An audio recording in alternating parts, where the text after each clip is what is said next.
A lot of people are trying to build software right now. They're wasting a lot of time because they're starting in the wrong place. They start with features, they start with screens, they start with AI ideas, they start with integrations, they start with all of the extra pieces before they really answered the most important question. How is this product actually supposed to help someone? That question matters because when software is structured in the wrong way, the user feels it. They feel it in the confusion, they feel it in the extra clicks, they feel it in the bloated onboarding, they feel it in the features they do not need, they feel it the product that sounds useful but somehow still is feel hard to trust and hard to use. In this video, I want to give you the framework I use to before I build features. I think it could save a lot of people a waste of time and help build them software that is actually more useful to people than they are trying to serve. They are actually trying to serve. The biggest shift for me is that software is a list of features. Software is a system that helps a specific person to get to a specific outcome with less confusion and less friction. Before I ask, what should this app include? I ask someone who is helping, I ask who is this helping? I ask, what are they actually trying to get done? That is where I start. I start with the user. Not a vague way, in a very direct way. Who is this person? What are they struggling with right now? What is frustrating them? What would a real win look like for them? Because if I do not know then I do not really know what I'm building. There's a good chance I will build something that looks impressive but does not actually help them.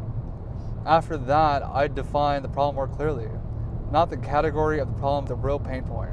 For example, saying this is for creators is too broad. Saying this is for creators who have many content ideas and no clean system to turn them into planned publishable content is much more useful, because now the product has direction.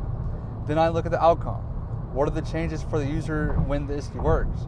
What becomes easier, faster, clearer, safer, more organized, and more reliable? Because that helps me see whether the product is actually solving something meaningful or just adding another layer of software to someone's life. I look at the core flow. This is one of the most important parts.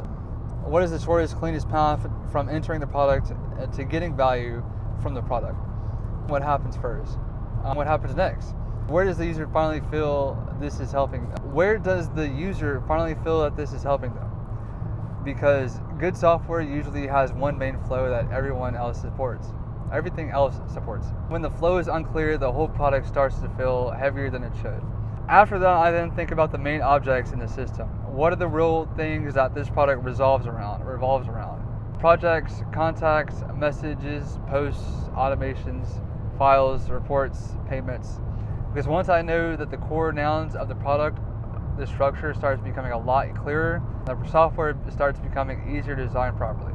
Now I think about the minimum set of screens needed to support that flow. Not every possible page, just the ones that genuinely help the users move forward and understand where they are. That's when the trust starts happening. Not every possible page, just the ones that genuinely help the user move forward, understand where they are. That's when the trust starts happening. I think about the logic behind the screens. What gets created, updated, triggered, blocked, sent, paid, or unlocked, or tracked. Because software is not just a visible interface, it's also the invisible behavior that makes the product feel more reliable. Then I think about trust. What makes the user believe that this works? What makes them feel safe continuing? What makes the product feel clear enough to keep using? Sometimes that is a good onboarding, sometimes it's the confirmation states, but sometimes it's the visible progress, sometimes it's the clean building language. Trust is part of the structure too. I think about monetization. Where does the value become strong enough to change? Where does the value become strong enough to charge? What should stay free and what should be unlocked later? Because monetization changes the product. It is better to think about with an intention instead of stapling on at the end. Only after all that do I think about the series features, because the features now have purpose. They are not random. They support the user. They support the flow. They support the trust. They support the business model too. They also support the real job of the product. This approach helps other people too because it prevents one of the biggest mistakes in software, which is building too much before you understand what matters most. It helps founders with better decisions. It helps freelancers with scope with cleaner projects. It helps teams build vision with more clarity.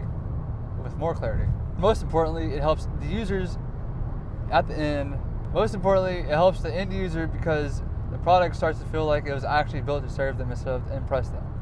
Before I build the features, I build the structure because the goal is not to make something that has a lot in it.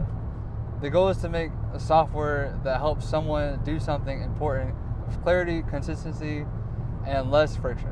When you start there, almost every other product decision gets better.